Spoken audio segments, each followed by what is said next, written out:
Hi everyone, thank you for tuning in. This week's video, we're on location the whole way through sketching Ontario Place. So this is a scene that I bike by every day and it's been on my list for a while. So now that the nice weather is here, I found a morning while I was still in shade to sit down and sketch. I begin in pencil, drawing a grid on the sketch page. It's hard to see, but I draw out a 3x3 grid to sort of set the composition, and then I pick a basic unit and try to plan out the drawing. So in this case, we have the water being sort of the bottom third of the drawing, the middle band, the trees and the silos of Ontario Place, and then the top third is mostly sky.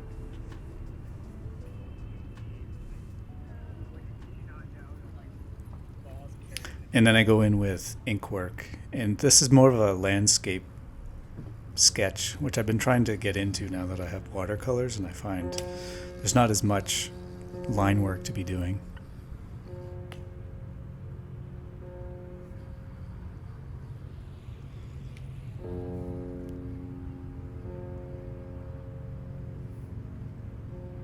And I use a micron pen. They're very waterproof, and with this watercolor paper I can put water on top almost immediately and it doesn't run. I have a really nice fountain pen, but unfortunately the ink that I got, though it says waterproof, it isn't really, and so it smudges everywhere. So I've been using these micron pens.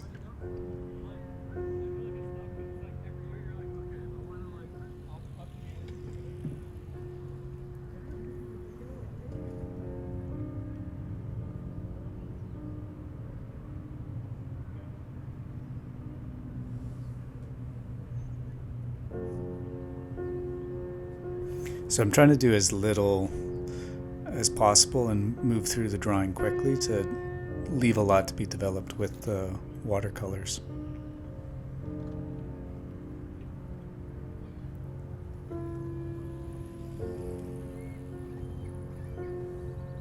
There was lots of activity down at the waterfront. I think you can hear people as they bike past or rollerblade past. And there were also people out rowing, so I got to pick or I had lots to choose from for the foreground. But this is the thing, drawing from life, it doesn't stay, so I had to try to remember what that person in the rowboat looked like and where they were.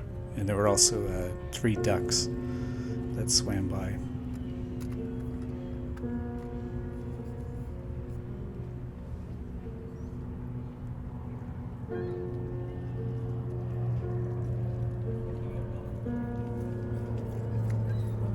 So I'm making use of my new watercolor set.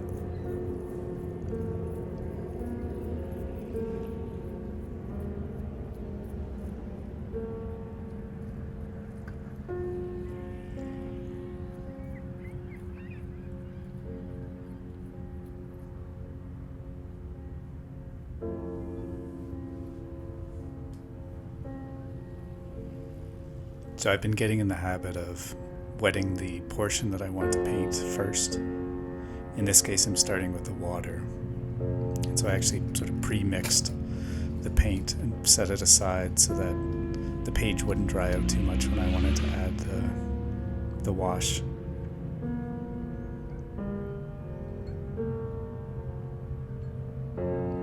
If you're watching this and you do something similar, or you sketch on location and watercolor on location, I'd be happy to hear your strategies for blocking in something like water.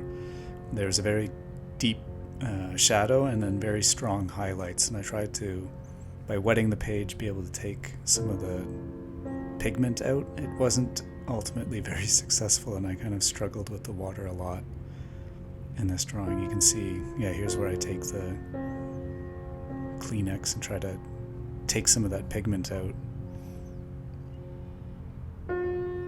But it wasn't very successful.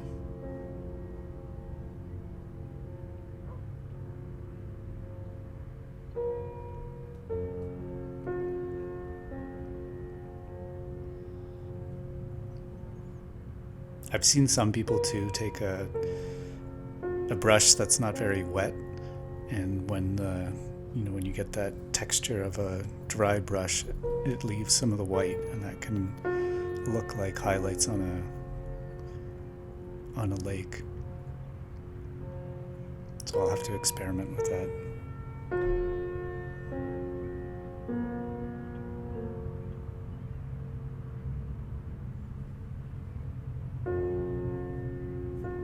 So this channel is meant to sort of document my progress. I'm not necessarily overly happy with how everything turns out, but I've caught the bug of sketching, so it's something I enjoy.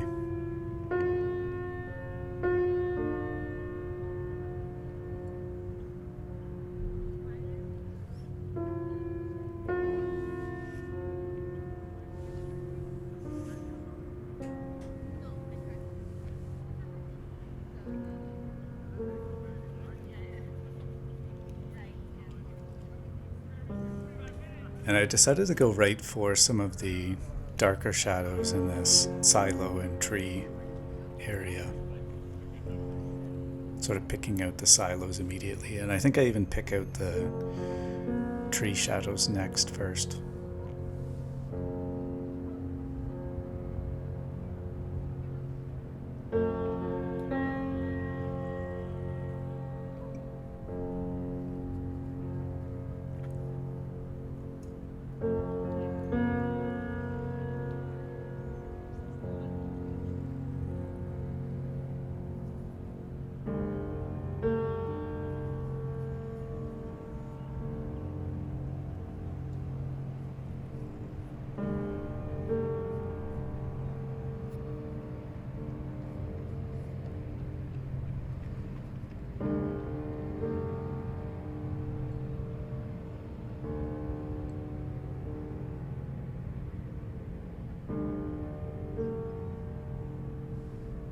So blocking in there were two layers of the trees with the canopies immediately in front of the silos, and then there's kind of another tier of trees more in the foreground of that area. So I was trying to bring out the shadow first.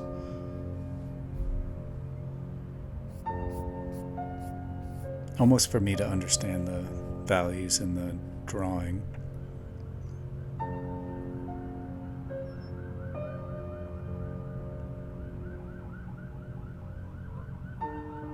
I think I was trying something different because in the previous, I've only done a handful of landscape sketches, but in the previous one I kind of did a light tone over everything, and I sort of lost the contrast that the drawing needed.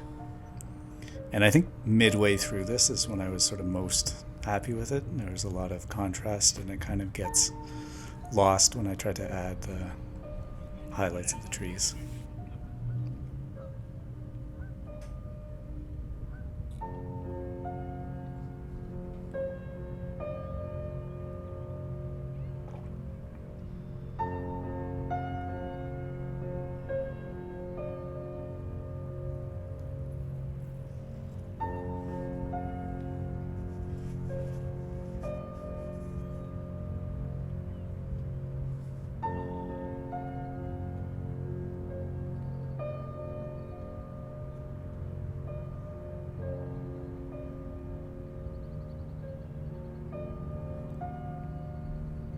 It's funny, I get lost when I'm watercoloring, and I think I usually take a sip of coffee when I'm lost and try to figure out what's next. And it was more about, I had a strategy for the trees and the silos, but then mediating that between that and the water, I didn't quite know how to do. I didn't want to introduce a bunch of different colors.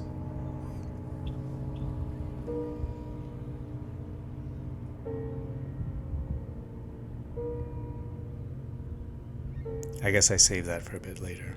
So I've created a wet surface, and what I was trying to do is have the green sort of bleed up from the shadow area into very faint. That would be the highlights at the top of the trees. And in some ways I think it worked. In some ways I think there's always more to improve.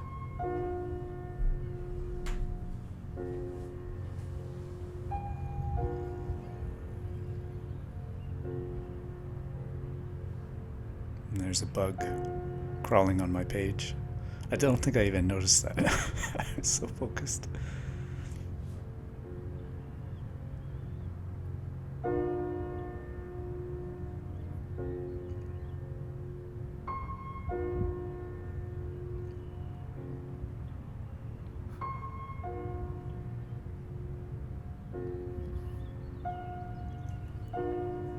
So that's what I was trying to do. I was revisiting the problem of between the trees and the water, and I was trying to find the right blue-gray. So I wetting the page first, and then applying the pigment.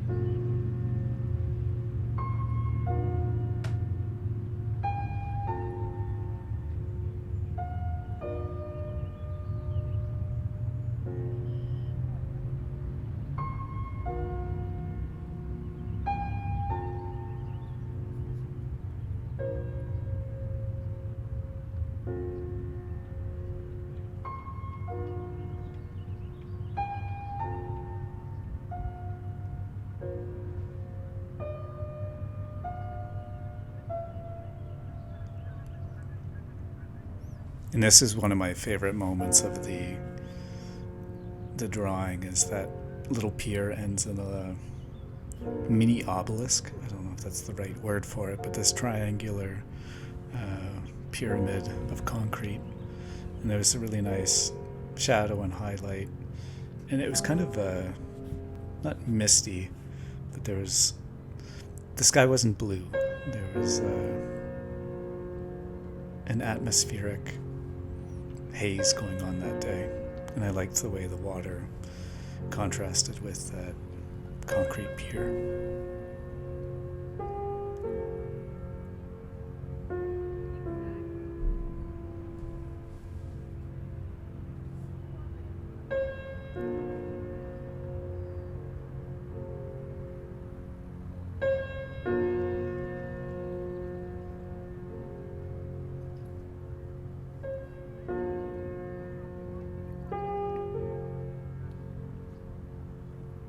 And it was around this time that I wanted to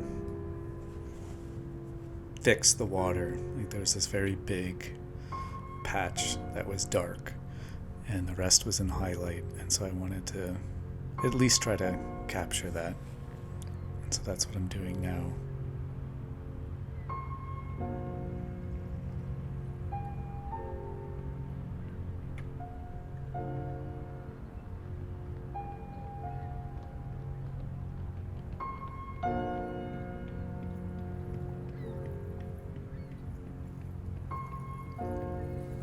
And again, trying to take some of the paint out to leave highlights. I think it must have been a particularly dry day. The paint just seemed to go right into the page, and there was not much time to do anything with it.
now I'm just adding in the far background and trying to... This is one piece actually, looking back and seeing it from the camera, that sailboat and the concrete pier. There does seem to be an atmospheric effect going on. You can tell that that sailboat is far in the distance.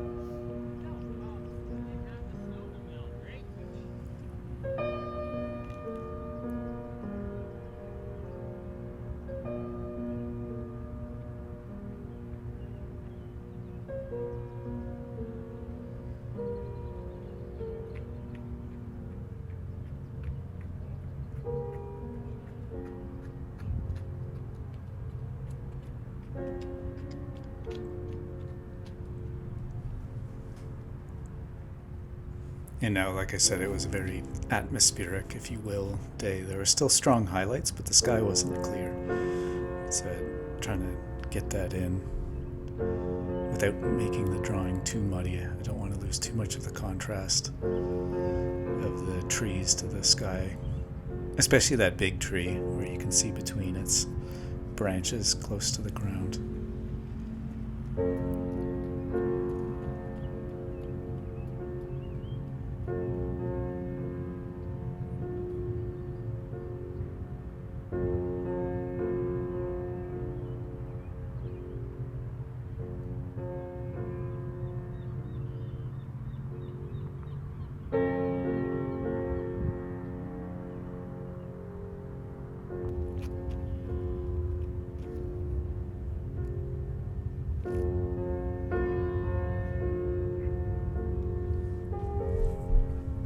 And now, around this time when things sort of get their most muddiest, I like to go back and add some lines to make everything crisper again.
So I'm trying to use the line to define the biggest shadows or the deepest shadows, and then also to define the layers.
And this is becoming my favorite part in drawings, is adding highlights with this white paint pen.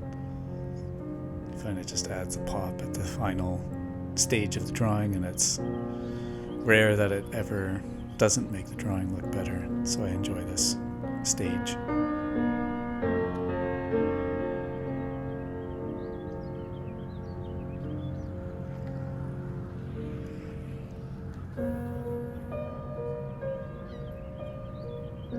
And once again, thank you so much for tuning in.